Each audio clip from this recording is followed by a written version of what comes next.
Welcome back to CBS This Morning, Saturday. The storm is happening on the one-year anniversary of Hurricane Harvey making landfall along the Texas Gulf Coast. Harvey pummeled East Texas for days, inundating Houston and leaving $125 billion in damage, making it the costliest storm in U.S. history.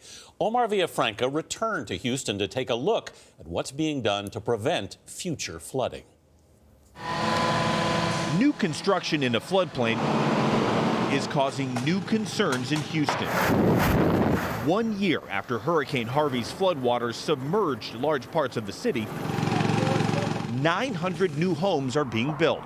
The new subdivision is being built on an old golf course on a 500-year floodplain. The grass and the trees on the golf course soaked up Harvey's water and kept it from spilling into the surrounding neighborhood. But now that grass is going to be covered by concrete and the water will not be able to sink into the ground. And that water has to go somewhere. Pat Bradley lives across the street from the new construction. What do you worry about? I worry about waking up in the middle of the night and stepping out of the bed and into a foot or two of water. Houston Mayor Sylvester Turner says those fears are unwarranted. How do they rebuild in that area safely? Well, the reality is that you've had storms all over the country. But you're not mayor all over the country. I understand that. But what you do, because you still want people to live in your city, you want people to come to your city, you want the city to continue to develop, is that you engage in mitigation efforts that will mitigate the risk of flooding. Architect Brett Zamore designs homes in flood-prone areas and says new houses should be built higher off the ground. Architecturally, what does this do?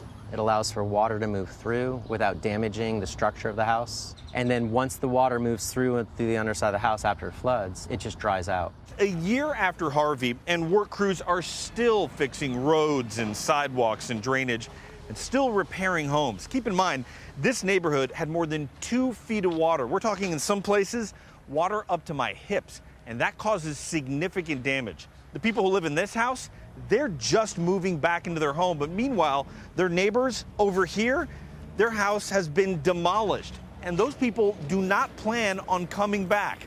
But this home was built 4 feet above the street level, and it did not suffer any significant flood damage. Houston city leaders hope that by requiring newer homes to be higher off the ground, it'll lead to a lower chance of residential flooding in the Bayou City. For CBS This Morning, Saturday, Omar Villafranca, Houston.